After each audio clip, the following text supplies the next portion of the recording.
Kaixo! Kaixo! Kaixo!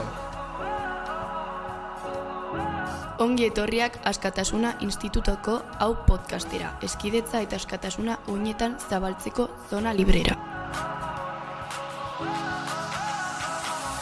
Podcast honetan hainbat gaiei buruz hitz egingo dugu. Espero dugu asko gustatzea. Hasteko prest?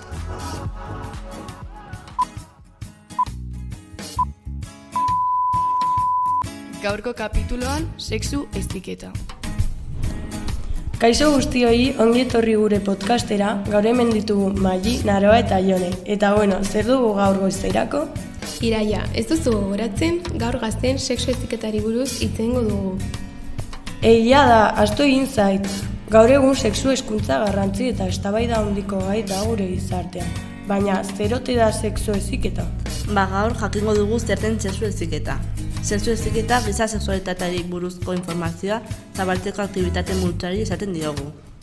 Gogoratzen duzu noiz jaso zenuten lehen aldiz sexuari buruzko hitzaldirik? Zuta biok klase beran ginen eta uste dut 10 urterekin izan zela, ezta? Bai, egia da.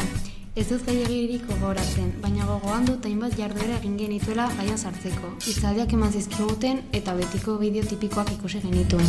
Ostras, egia da, nire 11 urtekin hitz egin zidaten lehen aldiz ikastetxean, baina jolasen bidez erakutsi ziguten oinarrizkoa.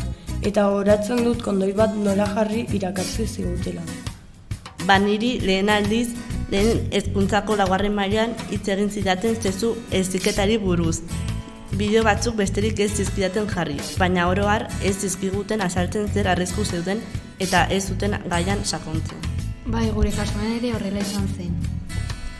Bai, zorritzarrez ez ziguten behar den bezala informatu eta horrek negatiboki eragin digu.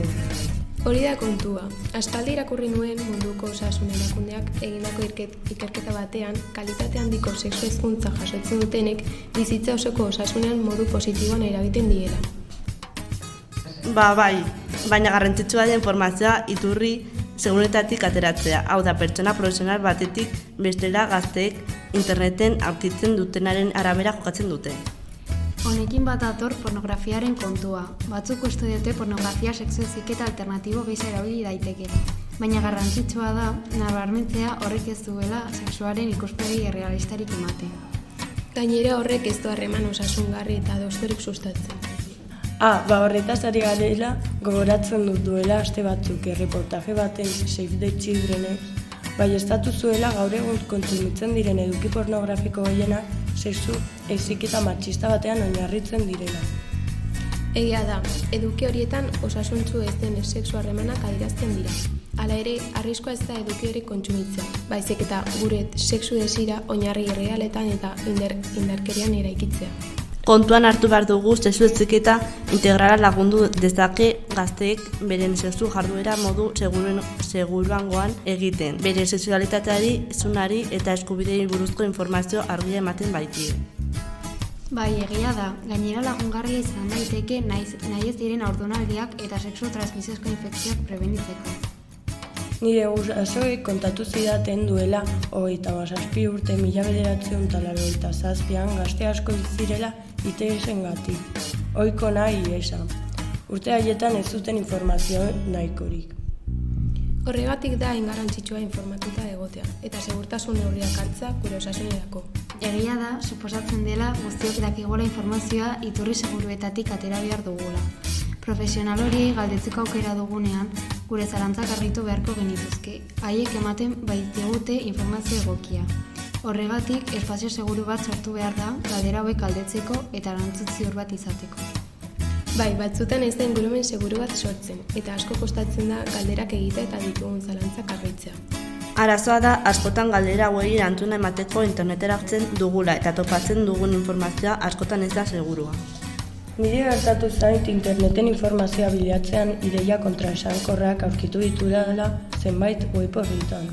Uste dut gazteek internetera jotzen dugula etxean galdetzea lotzamaten digulako. Horixe da, behintzat ez didate inoiz hitz egin gai honi buruz. Hor dago arazoa, telesaio batean Borja Muñoz, sexu hezitzaile batek azaldu zuenez, eskoletan ematen den sexu hezkuntzak ez du gurasoen zeregina ordezkatzen, baizik eta etxean ematen diren balioak eta hezkuntza indartzen ditu. Sexu heziketaren Estatu Batuetako eskuin muturreko komunitateetan sexu heziketaren aurka daude, uste dutelako kaltegarria dela gazteentzat. Oso arriskutsuak dira horrelako komunitateak, informazio faltsu asko ematen dituztelako eta geroz eta jende gehiago jarraitzen dituztelako.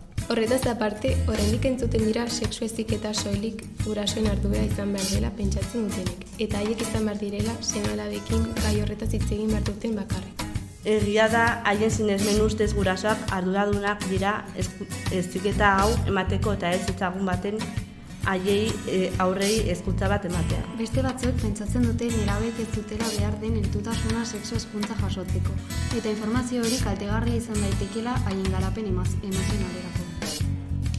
Suspertu programak prebentzio programa bat azaltzen du ez dugula sexuaz hitz egiteari utzi behar, eta naturaltasunez hitz eginez ikuspegi handiagoa eman.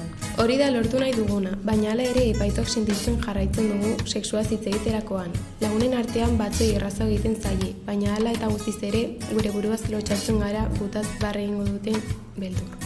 Nire kasuan etxan ez da ia sexuaz hitz egiten. Neurriak hartu behar direla esaten dute noizbehinka, baina naiz eta etxean gaiari buruz gutxi hitz egitea nire lagunen artean hitz egiten dugu. Bai, eta horrek aldatu behar da ahalik eta lehen. Lotsari, beldurrari eta baituta sentitzeari aurre egin behar diogu. Ez jakintasunaren aurrean irtenbide egokiena laguntzea eskatzen da.